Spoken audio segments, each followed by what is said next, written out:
আজ আছি তো কালকে নাই, নিঃশ্বাসের কোনো বিশ্বাস নাই। চরিত্র কেমন? টিউবের ভিতরে হাওয়া যেমন।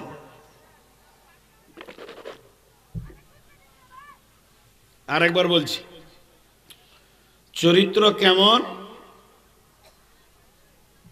টিউবের ভিতরে হাওয়া যেমন। কথাটা বুঝতে পারলেন? টিউবের ভিতরে হাওয়া থাকে কিনা? আরেকবার বলছি, চরিত্র কেমন? টিউবের ভিতরে হাওয়া। এটা ব্যাখ্যা করে দিই। হাওয়াকে যদি আটকাতে হয় তাহলে একটা রবারের টিউব বানাতে হবে, তারপরে সেটাকে সুন্দর করে বানিয়ে একটা ভলপিন নজেল দিতে হবে, এরপরে ওর ভিতরে হাওয়াকে ভরতে হবে।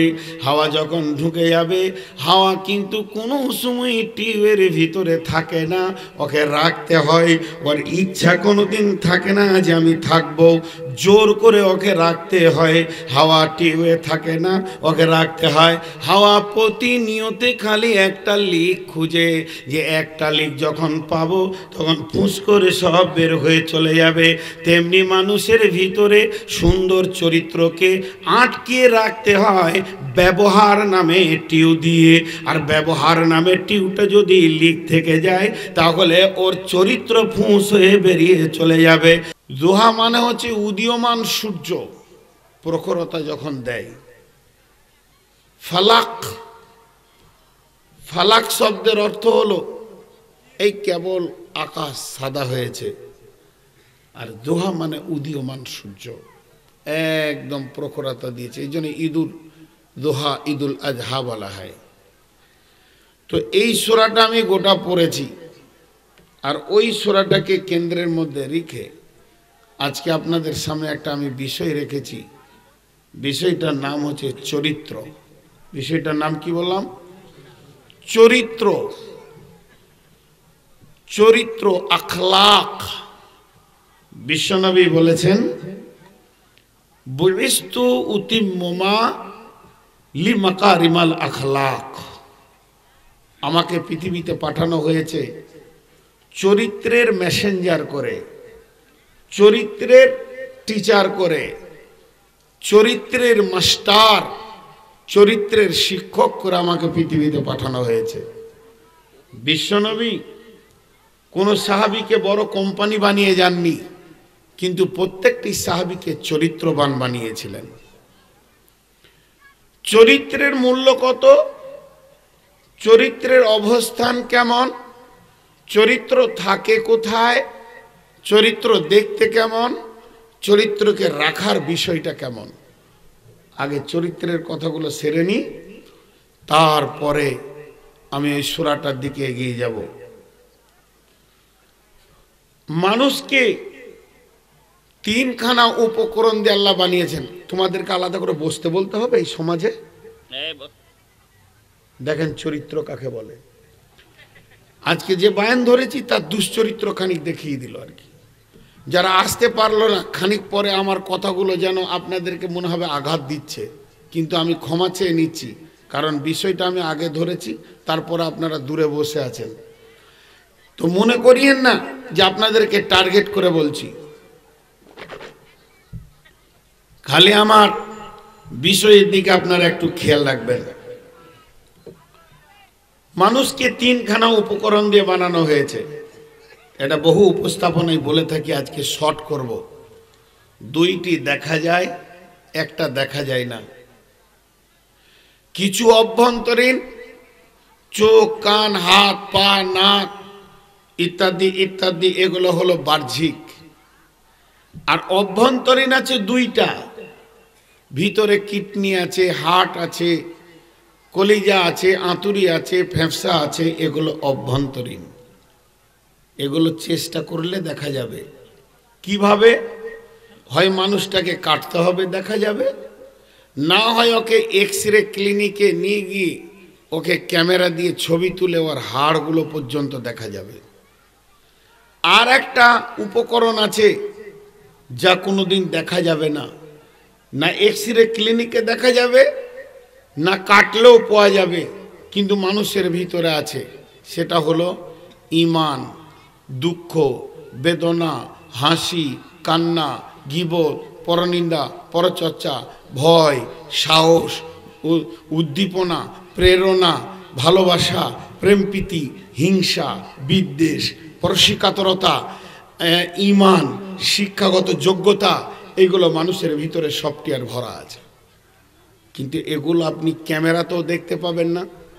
আমাকে নিয়ে গিয়ে যদি এক্স-রে ক্লিনিকে শুয়ে দেন আর মেশিন দিয়ে যদি দেখেন যে হুজুরের রাগটা কোথা আছে, হাসিটা কোথা আছে, দুঃখটা কোথা আছে, খুঁজে পাবেন না।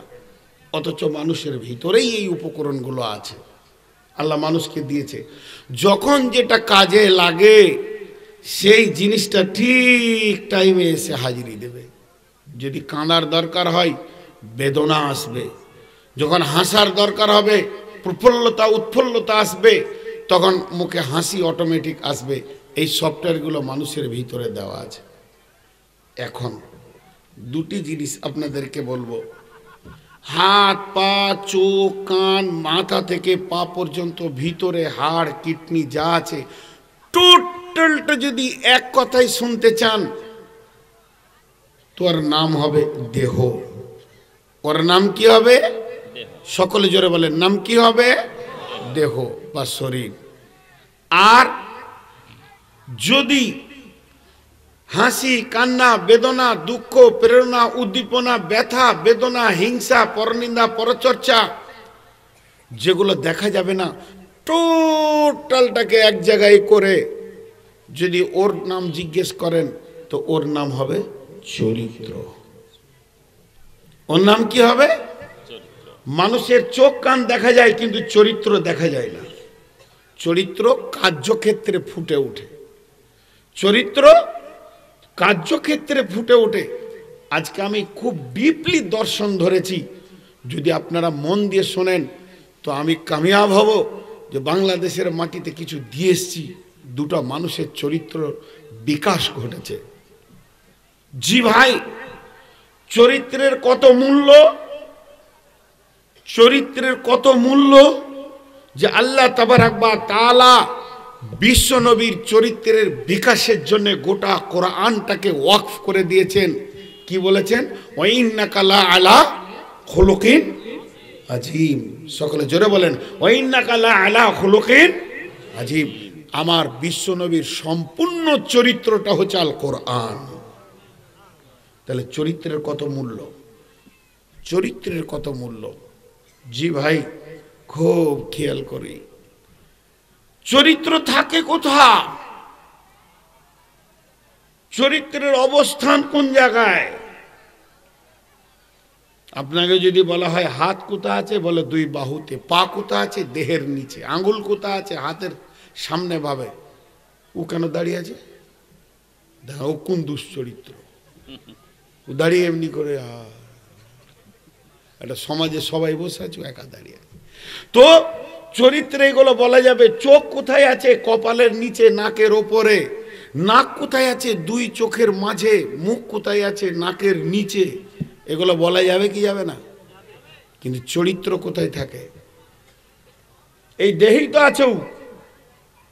জি, চরিত্রের অবস্থান হচ্ছে জীবের নিচে। চরিত্র কোথায় থাকে?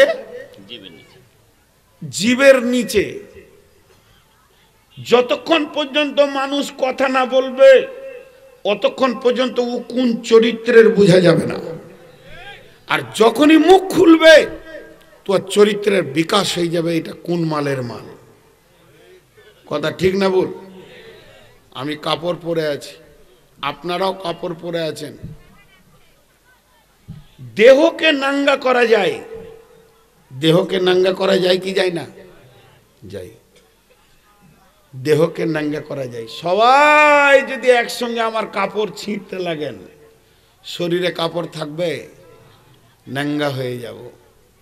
কিন্তু চরিত্রকেও নাঙ্গা করা যায়।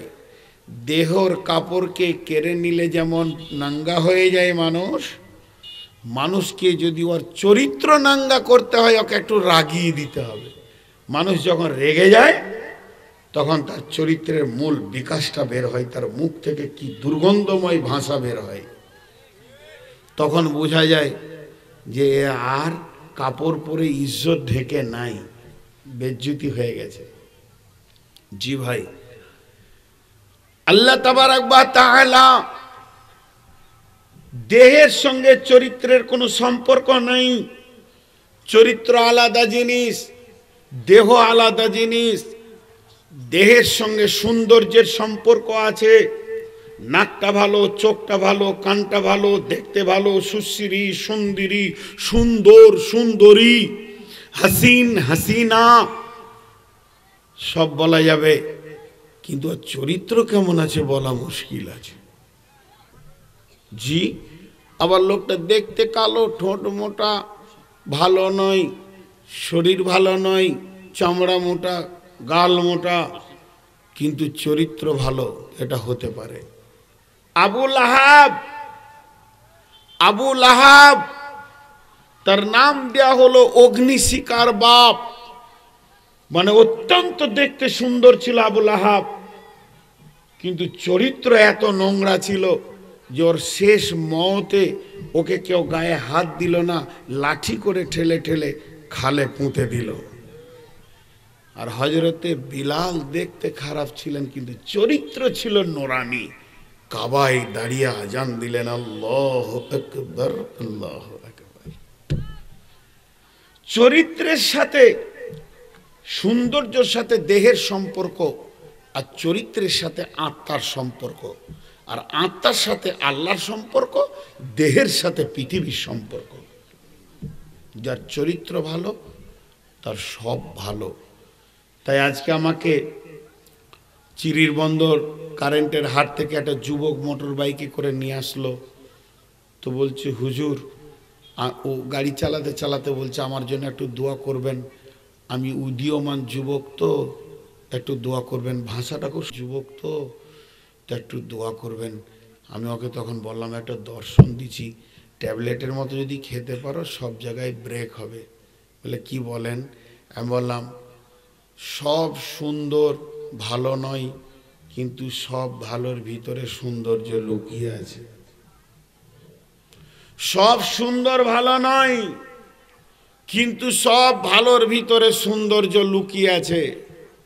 জি ভাই, পৃথিবীতে যদি সব সুন্দরী ভালো হয়ে যেত, মেয়েটা দেখতে বড় সুন্দর কিন্তু ওর স্বামীকে সাইডে নিয়ে যান, অঝর নয়নে কাঁদছে, চরিত্রের বিকার ঘটে আছে। মেয়েটা দেখতে কুৎসিত কুৎসিত, অথচ ওর স্বামীকে জিজ্ঞেস করেন, বলে আমার কলিজা ঠান্ডা হয়ে আছে। জি ভাই, চরিত্র এত দামি জিনিস। আজকে আমাদের সর্বমূল্যে যেটা শেষ হয়ে গেছে সেটা কি? চরিত্র। আমাদের ভিতরে কোয়ালিফাইড লোক পাওয়া যাচ্ছে, ডিগ্রিওয়ালা লোক পাওয়া যাচ্ছে, বড় বড় বড় বড় প্রফেসর, ইঞ্জিনিয়ার, বড় বড় প্রিন্সিপাল, কিন্তু চারিত্রিক দিক থেকে সে নষ্ট। জি ভাই, চরিত্র তার এত খারাপ, ও জানে না যে আমার ব্যবহারটা আমার দেহর সঙ্গে সম্পৃক্ত। জি, আজকে চরিত্রের কথা বলছি, ও বসবে না, ওই চরিত্রেরই মান।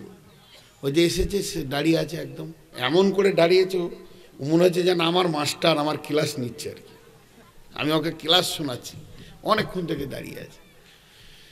বে আদাব বে নসিব, বা আদাব বা নসিব। এখন আমি আপনাদেরকে এবার কোরআনের দিকে যাব। জি ভাই, সব থেকে পৃথিবীর বড় চরিত্রবান কে ছিলেন? রাসূলুল্লাহ। কেন আল্লাহ তাবারক ওয়া তাআলা বিশ্বনবীকে এত দামি চরিত্রের বানিয়েছিলেন? কেন? এই কেনটার উত্তর হচ্ছে, বন্ধুরে, যদি বিশ্বনবী উত্তম চরিত্রের সম্পদের মালিক না হতেন, তাহলে আল্লাহ তার কালামের বিকাশ দিতে পারত না। জি ভাই, মশার সুর ভালো না খারাপ? মশা মশা মশারি থেকে যাকে আবদ্ধ করি সেই মশা সুর ভালো না খারাপ? মশার সুর বড় মধুর, হালকা মিহি সুরে সে পু পু করে, তারপরও লোক তাকে থাপ্পড় মারে।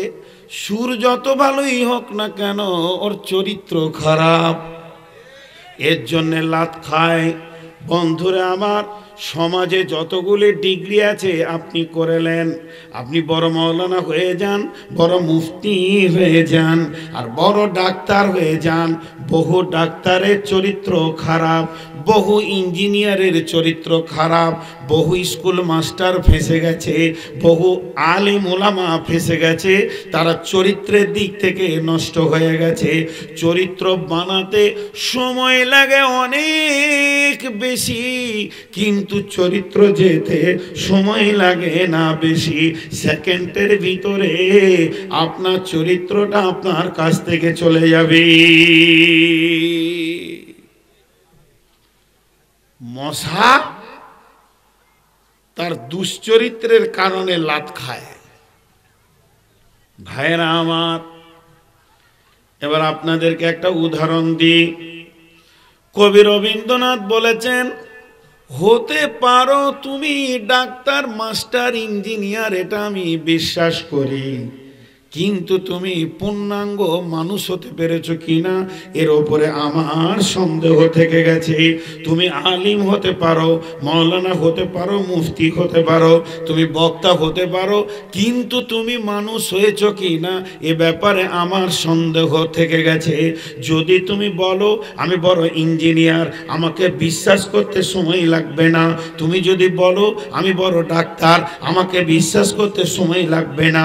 তুমি যদি বলো আমি একজন প্রিন্সিপাল, আমাকে বিশ্বাস করতে সময় লাগবে না, আমি সঙ্গে সঙ্গে বিশ্বাস করে নিব।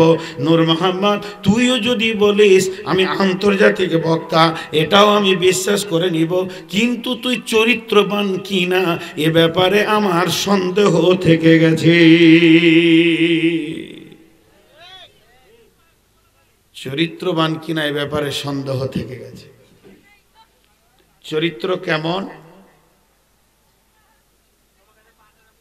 টিউবের ভিতরে হাওয়া যেমন।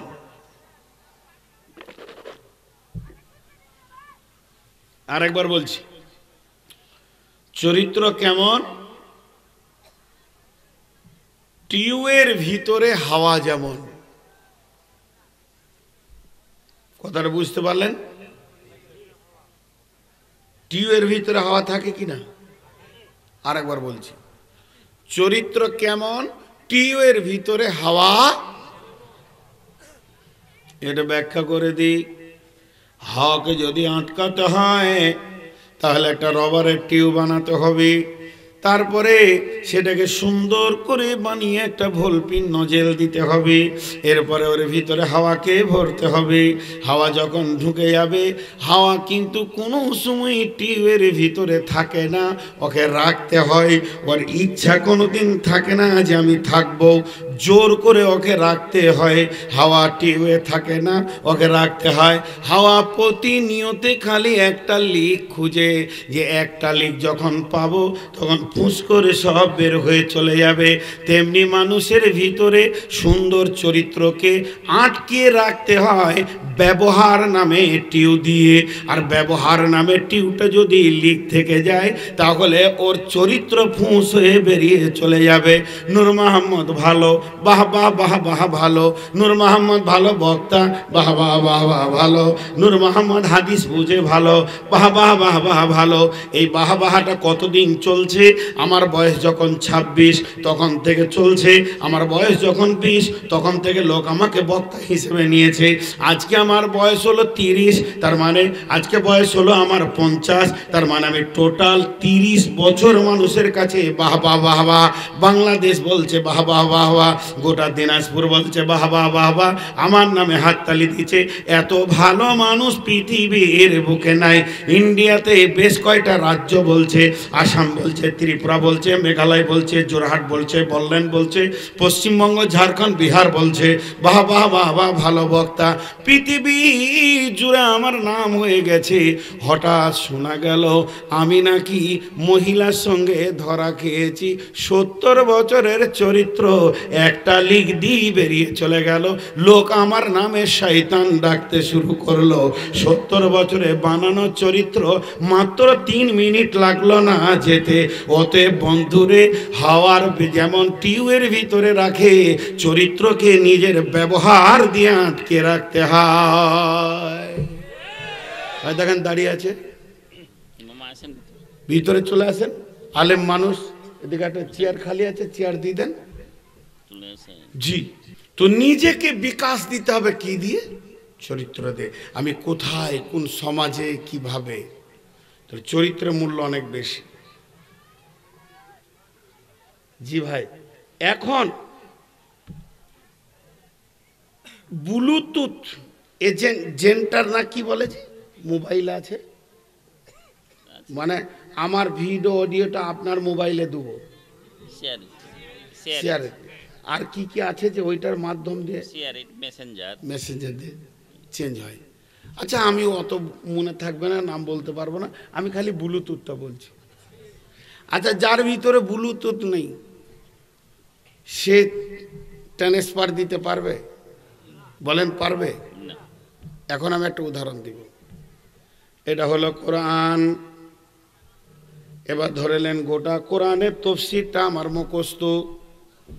গোটা কোরআন হাদিস সব জানা আমি পণ্ডিত। এই পর্যন্ত জমা রাখেন। এই গ্রামটার নাম হচ্ছে মহাদেবপুর। মহাদেবপুরে একটা ট্রাক আনা হলো, আর ট্রাকটা রাখা হলো কোথায়? এই রোডের ওপরে। ওই ট্রাকের ওপরে কি চাপানো হলো? বুখারি চাপানো হলো, মুসলিম চাপানো হলো, আবু দাউদ চাপানো হলো, নাসাই চাপানো হলো, ইবনে মাজা চাপানো হলো, পৃথিবীর যত সহি হাদিসগুলো আছে চাপানো হলো। এরপরে কোরআনের মতো কিতাবটা উপরে দেওয়া হলো। কোরআনের যতগুলো তফসির বের হয়েছে তফসিরগুলোর ভিতরে দেওয়া হয়ে গেল। গোটা ট্রাকটা লোড হয়ে গেছে। ট্রাকটা হলো নিউ, ওর ইঞ্জিন হচ্ছে নিউ, ওর টায়ারগুলো নিউ। এবার চেঞ্জ করেছি কি? মহাদেবপুরের লোক আর জালসা কমিটি নিয়োগ করেছে এই দামি দামি মূল্যবান সম্পদগুলিকে দক্ষিণবঙ্গে পাঠাবো। কোথা পাঠাবো? না কক্সবাজারে পাঠাবো। কোথা পাঠাবো? না আপনার ঢাকাতে পাঠাবো, যাত্রাবাড়ি মাদ্রাসায়। কোথায় পাঠাবো? না নারায়ণগঞ্জে পাঁচরুখি মাদ্রাসায় পাঠাবো। এটাকে এখান থেকে ওখানে নিয়ে যেতে হবে। এই যে নিয়ে যাওয়ার প্রসেসের জন্যে একটা নিউ ট্রাক নিয়ে আসা হলো। কিন্তু বন্ধুরে, ওই ট্রাকে একটা মাত্র 5 টাকার দামে পার্স আছে, ওটাই খালি নাই। তাহলে ট্রাকটা যাবে কি? সেটা হচ্ছে ওই যে নজেলের ভিতরে একটা ছোট্ট চামড়ার নিপিল দেওয়া ভলপিন আছে, যেটাতে হাওয়াটা টায়ারের আটকে থাকে। ওটা যদি খুলে ফেলে দেওয়া হয় তাহলে কি মালগুলি ঢাকাতে পৌঁছাবে কি? জি, আপনারা ভাবছেন নূর মাহমদ বড় আলিম, আব্দুর রশিদ বড় আলিম, আব্দুল্লাহ বড় আলিম, এরা বড় পণ্ডিত, এদের মাথায় অতে কোরআন হাদিস আছে। এবার আমি এটাকে ট্রান্সফার দিব আপনাদেরকে, কিন্তু আমার চরিত্রের দোষ আছে। পৃথিবীর মানুষ আমার কাছে হাদিস কোরআন আর নিবে না। তার মানে চরিত্র যদি কারো না থাকে, ও কোরআন হাদিসকে ট্রান্সফার দিতে পারবে না, পারবে না, পারবে না, পারবে না। বিনিময় হয় ব্যবহার দিয়ে,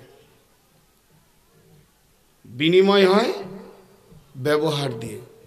আমার ব্যবহার খুব নোংরা, আর আমি এনাকে বলছি ভাই একটা হাদিস শুনেন, ইতন বলবে হ্যাঁ বকিস না, যা ভাগ,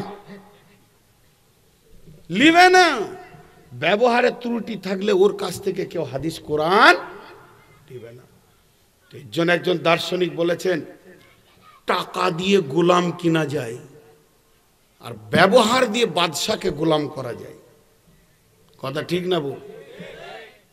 আজকে চাকরি নিতে গেলে বাংলাদেশের বুকে একটা হাই স্কুলে যদি চাকরি নিতে হয়, কম করে 20,000 টাকা ঘুষ লাগবে। 20 লাখ। আমি কি বেতাল বলে ফেলাম না? 20 লাখ লাগবে। কিন্তু বন্ধু, এই বাংলাদেশের বুকে একটা হাই স্কুলে চাকরি হয়েছে বিনা পয়সাতে। ছেলেটা সব ডিগ্রি আছে, সমস্ত ডিগ্রিতে ভরপুর, লেখা পড়ায় কোনো দিকে খারাপই নাই, কিন্তু বেচারা গরিবের বাচ্চা, বাপ নাই, মা বিধবা, আর 2টি বোন আছে, দিন আনে দিন খায়, কোনো দিন খেতে পায় না। এত বড় ডিগ্রি সম্পূর্ণ লোকটি, সে বাচ্চাটি কাজ করছে কোথা? ফুড ভিলেজে কাজ করছে। আর ফুড ভিলেজে কাজ করতে গিয়ে ওখানে আপনাদের দেশের মন্ত্রী কোনো কারণে ফুড ভিলেজে ঢুকেছে, আর ছেলেটা শুধু তার সঙ্গে ব্যবহারটা ভালো করেছে, আর ওই ব্যবহার ভালো দেখে বলছে, বাবা তোমার বাড়ি কোথা? বাড়ি আমার সিরাজগঞ্জ। বলে তুমি কি করো? ফুড ভিলেজে কাজ করি। পড়াশোনা কি করেছো? স্যার আমার সমস্ত ডিগ্রির কাগজ এখানেই রাখা আছে। ফাইলটা দেখিয়ে দিল। দেখানোর পর বলছে, বাবা তুমি এত ডিগ্রি নিয়ে ফুড ভিলেজে তুমি কাজ করো? বলে হুজুর, মা বিধবা, মা অসুস্থ, 2টি বোন আছে, পেটের খাবার জুটে না, আমার আর হাই স্কুলের চাকরি নিয়ে চিন্তা করা যাবে না। বলল, বাবা এক কাজ করো, আমি 2 দিন ব্যস্ত আছি, 3 দিনের দিন তুমি আমার বাসাতে গিয়ে ঢাকায় দেখা করবে, গুলশানে অমুক জায়গায়। ভিজিটিং কার্ড দিয়েছে, ছেলেটা দেখা করেছে, সপ্তাহের মধ্যে হাই স্কুলে চাকরি হয়েছে। কেন? ব্যবহার দিয়ে হৃদয়কে কিনে নেওয়া যায়, যেখানে টাকা পৌঁছাতে পারে না। অতএব বন্ধুরে, চরিত্রের এত বেশি মূল্য, যার কাছে চরিত্র নাই তার কিছুই নাই।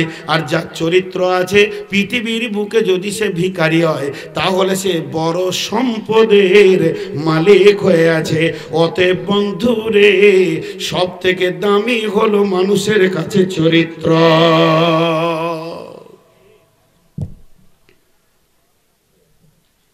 দেখেন, এবার আসেন, আমার উপস্থাপনা শেষ হয়ে গেল, উপস্থাপনা শেষ করে দিয়েছি। শুধু একটা জিনিস আপনাদেরকে বলে দিব, তারপরে আমার আয়াতের দিকে চলে যাব। সেটা কি? একটা মাত্র, আর খুব ধ্যান দিয়ে শুনবেন। বিশ্বনবী যেদিন জন্ম নেন সেদিনও ভালো। বিশ্বনবীর বয়স যেদিন 5 বছর, তখনও তিনি ভালো। বিশ্বনবীর বয়স যখন 10, তখনও তার বিরুদ্ধে কোনো ক্লেম নাই। বিশ্বনবীর বয়স যখন 20, তখনও পর্যন্ত তার বিরুদ্ধে কোনো আচরণের ত্রুটি কেউ পায়নি। বিশ্বনবীর বয়স যখন 30, তখনও নবীজির চরিত্রের উপরে কেউ দাগ লাগাতে পারেনি। বিশ্বনবীর বয়স যখন 39 বছর 11 মাস 29 দিন, এখনো 40 বছর হয়নি, তখনও বিশ্বনবীর বিরুদ্ধে কেউ কোনো ক্লেম আনেনি, কোনো গায়ে বিচার হয়নি, তাকে নিয়ে কোনো গ্যাঞ্জাম হয়নি, তাকে নিয়ে কোনো দুঃখ বেদনা হয়নি। মানুষের ভিতরে সাদেকুল মাসদুক হয়েছিলেন। আমরা সবাই জানি বিশ্ব নবীকে সাদেকুল মাসদুক বলা হয়। এই টাইটেলটা কে দিয়েছে? এই টাইটেলটা কে দিয়েছেন? এই টাইটেলটা কাফির মুশরিকেরা দিয়েছেন, এটা আল্লাহ দেননি। কাফির মুশরিকের মুখ থেকে বের হয়েছে। ওই যে সাদেকুল মাসদুক আছে, তার মানে সত্যবাদী, সত্য চরিত্রবান ছেলেটা আছে। এটা কখন দিয়েছিল? যখন কাবা নির্মাণ হলো। কাবা নির্মাণটা হয়ে যাওয়ার কমপ্লিটের পর ওখানে প্লাবিত হলো মক্কা। মক্কা প্লাবিততে একটা পাথর ভেসে আসলো। সেই পাথরটা কি? যেটা কাবাতে লাগানো আছে, হাজেরা আসওয়াদ। ওই হাজেরা আসওয়াদকে নিয়ে 4-5টা বংশে এবং গোষ্ঠীতে আলোচনা শুরু হয়ে গেল। এই পাথরটা তুলে কাবাতে লাগাবে কে? এই পাথরটা নিয়ে যাবে কে? কোন বংশের লোক আর কোন ছেলে কাবাতে লাগাবে? চারিদিকে এ বংশ বলছে আমার বংশে লাগাবে, ও বংশ বলছে আমার বংশ লাগাবে, ওই বংশ বলছে আমার বংশ লাগাবে। তাকাবে। এমন সময় বিশ্ব নবী নব যুবক তখন ধীরভাবে হেঁটে যাচ্ছেন। আব্দুল মুতাল্লিব সেখানে রয়েছে, আবু তালেব সেখানে রয়েছে, নেতৃত্ব দিচ্ছে। আর জওয়ান নবী মুহাম্মদ সাল্লাল্লাহু আলাইহি ওয়াসাল্লাম ওই গঞ্জামের দিকে হেঁটে যাচ্ছেন। এমন সময় কাফের মুশরিকরা চিৎকার মেরে পড়ে পড়ল, ওই যে আমাদের সুন্দর চরিত্রবান যুবকটি আসছে, সাদেকুল মাসদুক, আজকে ও যা ফায়সালা দেবে আমি মুহাম্মদ ওটাকে কাবাতে লাগিয়ে দিব। সকলে এক চিত্তে মেনে নিয়ে বলল, সাদেকুল মাসদুক বলেছে, মেনে নিতে হবে। তাহলে আমি যে কথা বলতে চাইলাম, 40 বছর হতে যখন একদিনও বাকি বিশ্ব নবীকে, তখন আল্লাহ কেন নবুয়তি দিলেন না? এতদিন কেন অপেক্ষা করলেন? তখনও কাবাতে লাত মানাত উজ্জা হবলের পূজা চলছে, তখনও আপনার কিনা এখানে পৌত্তলিকতার পতাকা উঠছে, তখনও মুশরিকদের দাপট রয়েছে। কেন কেন কেন? আল্লাহ তাবারাক ওয়া তাআলা 40 বছর পর্যন্ত খালি নবীজির চরিত্রকে বানিয়েছিলেন। কেন বানালেন? কেন বানালেন? যে আমার এই সত্যটাকে পৃথিবীর বুকে আমি প্রচার করব। এত মহাসত্য আর পৃথিবীতে কিছু নাই। তাহলে আমি যাকে দিয়ে প্রচার করব, ও যদি দুশ্চরিত্রবান হয়, তাহলে কেউ আমার সত্যকে গ্রহণ করবে না। অতএব এই মালটা প্রচার করতে গেলে যাকে আমি সেলস মানাবো, যাকে আমি সেলস মানাবো, যার দ্বারা আমি সেল করব, সেলসম্যান বানিয়ে যার দ্বারা আমি সেল করব, ওকে আমি বিরাট বড় চরিত্রবানের অধিকারী বানাবো। তাহলে মানুষ ওর কাছে এসে এগুলোকে গ্রহণ করবে। ভাই, যার পাশে লোক দাঁড়িয়ে থাকবে তিনি ইশারা করবেন বসেন। দাঁড়িয়ে থাকাটা কত খারাপ লাগে, নোংরা লাগে না? ভাই আমি কি ভুল বলছি? নোংরা লাগে না? বসে বসে শুনে। হ্যাঁ, আবার আপনার যদি হাঁটুর সমস্যা থাকে, দেখেন চেয়ার আছে, একটা চেয়ার নেবেন, বসবেন। অনেক মুরব্বি আছে, অনেক যদি ছেলে মানুষও হয়, আবার দেখা যায় ওর মাজায় ব্যথা, হাঁটু ব্যথা, হ্যাঁ হতে পারে, এটা অস্বীকার করার কিছু নেই। তাহলে বিশ্বনবীর চরিত্রবান যে আল্লাহ বলছেন, ওয়াদ্দুহা ওয়াল্লাইলি ইযা সাজা মা ওয়াদ্দা'আকা রাব্বুকা ওয়া মা ক্বালা ওয়ালাল আখিরাতু খায়রুল লাকা মিনাল উলা ওয়ালাসাউফা ইউতিকা রাব্বুকা ফাতারদা।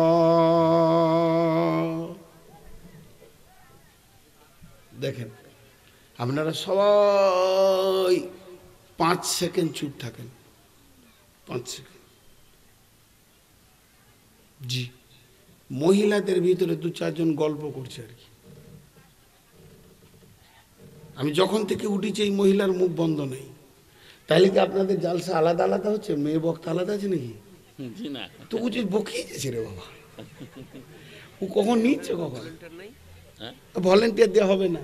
আমাকে একজন বিরলে বলছে, হুজুর মহিলাগুলোকে চুপ করিয়ে দেন। আমার মাথা খারাপ, চুপ হওয়ার যন্ত্র লয়। আমার বই আমার কথা শুনে না, আর পরের বিবি শুনবে? মাথা খারাপ। আমি আমার বিবিকে যদি বলি চুপ করো, তো একবার আমি যদি বলি চুপ করো, তো 20টা বলবে। জি, একজন চলে এসছে হযরত উমরের কাছে ওই অভিযোগ নিয়ে, তো ও বলনেওয়ালা জিনিস বলেই যাক, ভেজাল ছেড়ে দেন, আমরা ঠিক হলেই হবে না? জি ভাই, হ্যাঁ, ইঞ্জিন ঠিক হলে পেছনে বগি যাবে ঠিক, জি, রেলের ডিব্বা ঠিক যাবে। খালা আমার গল্প করেলেন, এই সুযোগ আর পাবেন কিনা সেটা জানা নাই। জি, তো আমি যেটা আপনাদেরকে এখন বলছি, আমার এই খুব হাই পাওয়ার ওষুধ খাই তো কষ্ট হয়, এই জন্য ঘন ঘন পানি খেয়েছি। আল্লাহ বলছেন, ওয়াদ্দুহা, উদীয়মান সূর্যের কসম। কেন সূর্যকে আল্লাহ কসম খেলেন? কেন? এখান থেকে কি বলতে শুরু করেছেন? ধ্যানের সঙ্গে শুনবেন, মন দিয়ে শুনবেন। যদি না শুনেন স্লিপ হয়ে যাবে। সূর্য যখন উঠে তখন শিশু, তারপরে যখন আসে যৌবন পায় তখন দোহা, আস্তে আস্তে মাথার উপরে তখন জোহর, মিডিল বয়স। এরপরে যখন ধীরে ধীরে ধীরে ধীরে পশ্চিম দিকে সূর্যের বার্ধক্য আসে, একবার সূর্য ডুবে পৃথিবী থেকে বিদায় নেয়। তার মানে আল্লাহ তাবারাক ওয়া তাআলা সূর্যের কসম দিয়ে বিশ্ব নবীকে বলতে চাইছেন, নবীজি, নবী হে, মানুষরা যখন প্রথম শিশু হিসেবে জন্ম নেয় আর ওর ভিতরে যখন যৌন তরঙ্গটা আসে, কি নারী কি পুরুষ, মায়ের পেটে সমস্ত পার্টস ফিট হয়।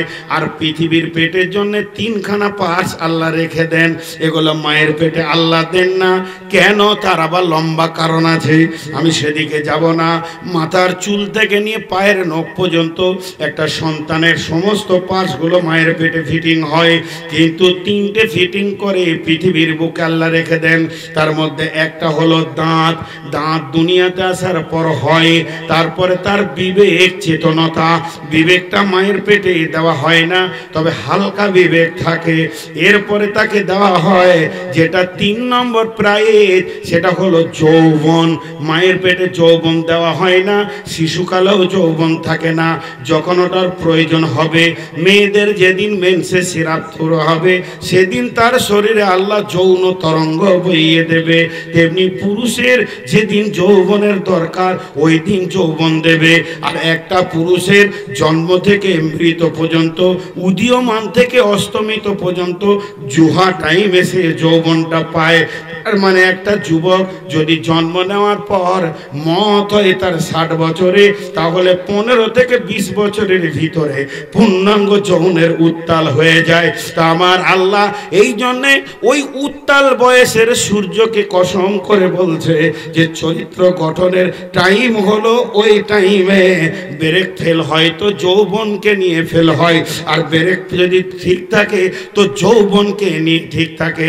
এর জন্য আল্লাহ তাবারাক ওয়া তাআলা বলছেন, ও যুবকের দল, ও যুবকের দল, আমি তোমাদেরকে এমন একটা সময়ের কসম খেয়েছি রে, এই সময় তোমার যৌন উত্তালে যেন চরিত্রটাকে, রেল লাইন যেমন লাইন ছেড়ে মাঠে নেমে যায় কোনো কারণে, তেমনি যেন তুমি তোমার গতিবিধিকে ঠিক রাখিও। এর জন্য জুহার কসম খেয়ে ওই জুহাটাকে বোঝাতে চেয়েছেন, ও আমার নবী, তোমাকেও আমি যৌন উত্তালে রেখেছি। বিশ্বনবী হিজড়ে ছিলেন না, বিশ্বনবী যৌন মুক্ত ছিলেন না, বিশ্বনবী নিজে বিয়ে করেছেন, বিশ্বনবী বেটির বিয়ে দিয়েছেন, বিশ্বনবী একদিকে জামাই ছিলেন। কমালো নাই, ওটা একটু বাড়াও ভাই সাউন্ড। বিশ্বনবী একদিকে জামাই ছিলেন, আর একদিকে শ্বশুর ছিলেন, আর একদিকে আব্বা ছিলেন, একদিকে তিনি স্বামী ছিলেন। অতএব হে নবী, তোমার যৌবনের উত্তালের কসম, যৌবনে জোহার কসম দিয়ে বলছি, তুমি এটাকে সাবধানতা অবলম্বন করো। ওয়াল্লাইলি ইদা সাজা, এবং রাত যখন চলমান হয়, এই চলমান রাতের কসম বলছি নবী হে, মানুষের চরিত্র নষ্ট হয় সন্ধ্যার দিকে। যুবকেরা একদম খেপা কুত্তার মতো ঘুরে বেড়ায়, এজন্য সন্ধ্যার কসম খেয়েছে। যে যে বয়সে যে যে টাইমে মানুষের চরিত্রগুলো নষ্ট হয়, ওই ওই বয়সে আর ওই ওই টাইমকে কেন্দ্র করে আল্লাহ কসম খেয়েছে। জি, ওয়াদুহা ওয়াল্লাইলি ইযা সাজা মা ওয়াদ্দাকা রাব্বুকা ওয়া মা ক্বালা ওয়ালাল আখিরাতু খায়রুল লাকা মিনাল উলা ওয়ালা সাওফা ইউতিকা রাব্বুকা ফাতারদা। মাঝে একটা ঘটনা ঘটেছিল, এই ঘটনাটা কারণে রসুল খুব টেনশন ফেয়ার করেছিলেন, মানসিকভাবে খুব কষ্ট পেয়েছিলেন। সেই ঘটনাটা কি? রসুলের খাটের নিচে মরা কুকুরের বাচ্চা ছিল। কখন মরে গেছে তো জিবরাইল আমিন কয়েকদিন আসেনি। আল্লাহর কুদরত, মরে গেলে তো পচে যেতে হয়, কিন্তু পচেনি। তো ওই সময় কেউ খেয়াল করেনি যে রসুলের হুজরাতে এরকম একটা জঘন্য কাজ হয়ে আছে। জিবরাইল আসা যখন বন্ধ হয়ে গেছে, তখন রসুল্লাহ সাল্লামের টেনশন 100-তে 100 ঊর্ধ্বে চলছে গতি। কি জানি আমার আল্লাহ আমাকে ছেড়ে দিল নাকি, আমার কোনো ব্যবহারে আমার চারিত্রিক কোনো গোলমাল পেল নাকি, এই টেনশনে ভুগছে। আমার চরিত্রে কোনো, আমার ব্যবহারে আমার কোনো নোংরামি, টেনশন, মানসিক শান্তি পাচ্ছে না। ঠিক এমন সময় আম্মা জান আয়েশা ঘর ঝাড়ু দিচ্ছে, দিতে দিতে এমনি করে খাটের তলায় যখন হাত ভরে দিয়েছে, তা একটা মোটা জিনিস বেরিয়ে আসছে, কুত্তার বাচ্চা ছোট। এইভাবে ওটাকে নিয়ে বাইরে ছুঁড়ে দিলেন। যেই ছুঁড়ে ফেলে দিয়েছেন, আর জিবরাইল আমিন এসে বলছেন, মা ওয়াদ্দাকা রব্বুকা ওয়া মা ক্বালা। নবী হে, আপনি টেনশন করবেন না, আপনার আল্লাহ আপনাকে ছেড়েও দেননি, বেজারও হননি। আল্লাহ ঠিক আছে, শুধু কুত্তাটার জন্যে আমি জিবরাইল আসতে পারছিলাম না। যেখানে কুত্তা থাকে রহমতের ফেরেশতা সেখানে যাবে না, অতএব আমি আসতে পারিনি। আপনার আল্লাহ আপনাকে ছেড়ে দেননি, আপনার উপরে নারাজ নয়। লিপিকার বলছেন, ওলাল আখিরাতু খায়রুল লাকা মিনাল উলা। নবী হে, এই পার্থিব সৌন্দর্য চেয়ে আখিরাত আপনার জন্য অনেক গুণে ভালো। চরিত্র নষ্ট হয় মানুষের কোন জায়গায় জানেন? যাদের পার্থিব লোভ আছে, যাদের পার্থিব লোভ আছে, এটা হলো চরিত্রের লিক। পার্থিব লোভ থাকলে ওর চরিত্র গঠন করা খুব মুশকিল। জি, প্রতিটি আমরা মানুষ বসে আছি, তা আমাদের মা বাপ আছে না নাই? প্রতিটি প্রাণীর মা বাপ আছে। একটা মা আর বাপ দিয়ে সন্তান তৈরি হয়। তো বেইজ্জতি, চারিত্রিক নোংরামি থেকে বেইজ্জতি, এটা বেইজ্জতির বাপের নাম কি আর মায়ের নাম কি? বেইজ্জতির মা বাপের নাম হচ্ছে লোভ আর আশা। মানুষ যখন মানুষের উপরে লোভ করবে, বড় আশা করবে, তখন জানতে হবে আমি বেইজ্জতির হার পড়ে নিয়েছি, চরিত্র নষ্ট হবে। এর জন্য আমার আল্লাহ বলছেন, নবী হে, ওয়ালাল আখিরাতু খায়রুল লাকা মিনাল উলা। ও নবী, তোমার দুনিয়া থেকে আখিরাত অনেক গুণে ভালো। নবী হে, তুমি যেন দুনিয়ার লোভে পড়ে যেও না।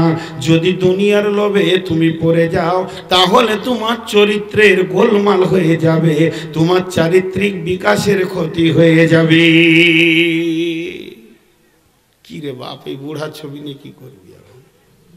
যখন মনটা চাইছিল যে কেউ ছবি লে, তখন কেউ যায়নি, আর এখন মন অন্যদিকে করছে ছবি। তাহলে চিন্তা করেন আল্লাহ তাবারক ওয়া তাআলা চরিত্রের মূল্য কত দিয়েছেন। এরপর আল্লাহ কি বলছেন? বিসমিল্লাহির রহমানির রহিম। ওয়ালাল আখিরাতু খায়রুল লাকা মিনাল উলা ওয়ালা সাওফা ইউতিকা রব্বুকা ফাতারদা ওয়ালা সাওফা ইউতিকা রব্বুকা ফাতারদা ওয়ালা সাওফা ইউতিকা রব্বুকা ফাতারদা। হাঁড়ির ভিতরে যত কিছু রান্না করবেন, রান্না করার পর ওর ঢাকনাটাকে ধরে যদি এরকম ঝাঁকি মারা হয়, তাহলে সবগুলি যেমন গোলতাল লেগে যায়। আর মানুষের হৃদয়ের ঝাঁকি মারা হলো যে সামনের কিছু প্রাইজের কথা বলো, আর যখনই বলবে ওর হৃদয়টা তোলপাড় হবে, ওর ভিতরে ভাইব্রেশন সৃষ্টি হবে, ক্যালকুলেশন সৃষ্টি হয়ে যাবে। এর জন্য আমার আল্লাহ বলছেন, হে নবী শোনো, ওয়ালা সাওফা ইউতিকা রব্বুকা ফাতারদা। জিবরাইল বলছেন, হে নবী, তোমাকে অতি সত্বরই একদম খুব তাড়াতাড়ি আল্লাহ কিছু দেবেন, আর আল্লাহ যেটা দেবেন ওতে তুমি খুশি হয়ে যাবে। কথাটা বুঝাতে পারলাম? অতি সত্বর আল্লাহ কিছু দেবেন, আর আল্লাহ যেটা দেবে ওইটাতে খুশি হয়ে যাবে। কিন্তু কি দেবে এটা বলছে না। ভেজালটা দেখেন কোন জায়গায়। আমাকে সভাপতি সাহেব কানে কানে বলছে যে হুজুর আপনি জালসা শেষ করলে একটা ভালো জিনিস দিব, আর আমার জালসা হবে। কি দিবে কি দিবে কি দিবে, হবে কি হবে না ভাই? লাইন গোলমাল লেগে গেল। তো যখনই জিবরাইল আমিন ওটা বলেছেন যে হে নবী, আপনাকে অতি সত্বর আল্লাহ কিছু দেবেন যাতে আপনি খুশি হয়ে যাবেন, তোর ভিতর শুরু হয়ে গেল কি দেবে কি দেবে। এখন এইটাকে থামানোর জন্যে আমার আল্লাহ বলছেন, আলাম ইয়াজিদকা ইয়াতীমা ফাআওয়া ওয়া ওয়াজাদাকা দাল্লান ফাহাদা ওয়া ওয়াজাদাকা আইলান ফাআগনা। তিনটে জিনিস বললেন। আলাম ইয়াজিদকা ইয়াতীমা ফাআওয়া ওয়া ওয়াজাদাকা দাল্লান ফাহাদা ওয়া ওয়াজাদাকা আইলান ফাআগনা। আমি কোন একটা ছেলেকে ডেকে মাদ্রাসায় বলছি, আপনার এই গ্রামের মাদ্রাসার আমি শিক্ষক, কোন ছেলেকে ডেকে বলছি, আরে বাবা আয় তো, এই ব্যাগ ডালে দিনাজপুর থেকে মালগুলো কিনে আনতাম, আমার বাড়িতে দিয়ে দিবি, আমি জালসায় চলে গেলাম, তোকে কিছু দিব। আমাদের সঙ্গে থাকার জন্য অসংখ্য ধন্যবাদ। আমাদের চ্যানেলটি যদি ভালো লাগে তবে সাবস্ক্রাইব করুন এবং নিত্য নতুন আপডেট পেতে বেল বাটনে ক্লিক করুন।